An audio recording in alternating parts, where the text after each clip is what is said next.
Hey guys, how you doing? It's Dr. Roland, a board certified sleep medicine physician and your sleep expert here at The Coach. Here today to talk to you a little bit about melatonin.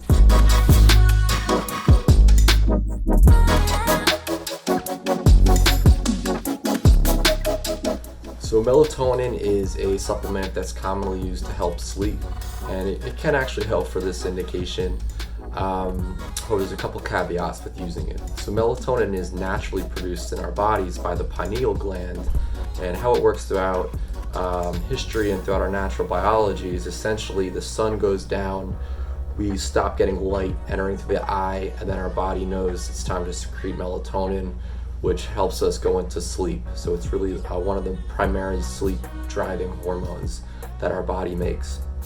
So the problem now is there's so many artificial lights that we use, blue lights emitting from all our screens and devices, that often this melatonin can be suppressed, and we lose that ability to fall asleep due to natural melatonin. So a few ways we can kind of counteract that. One is always being mindful of our blue light exposure and bright light exposure, particularly in the evening and nighttime.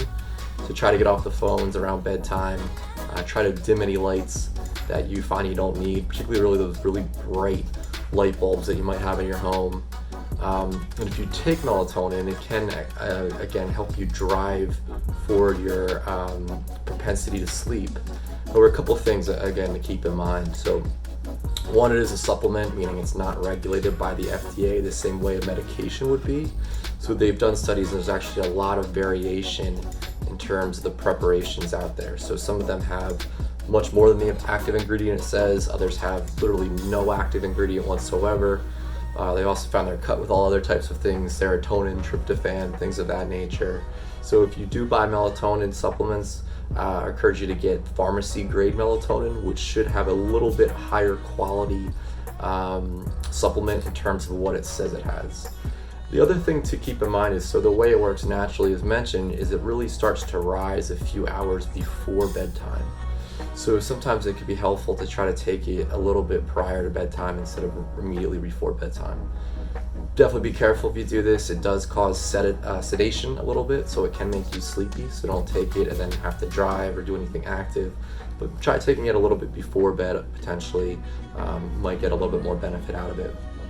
The other thing to keep in mind is, so it really doesn't work well as a sleeping pill. It's actually a circadian rhythm modulator, impacting this internal clock that we have.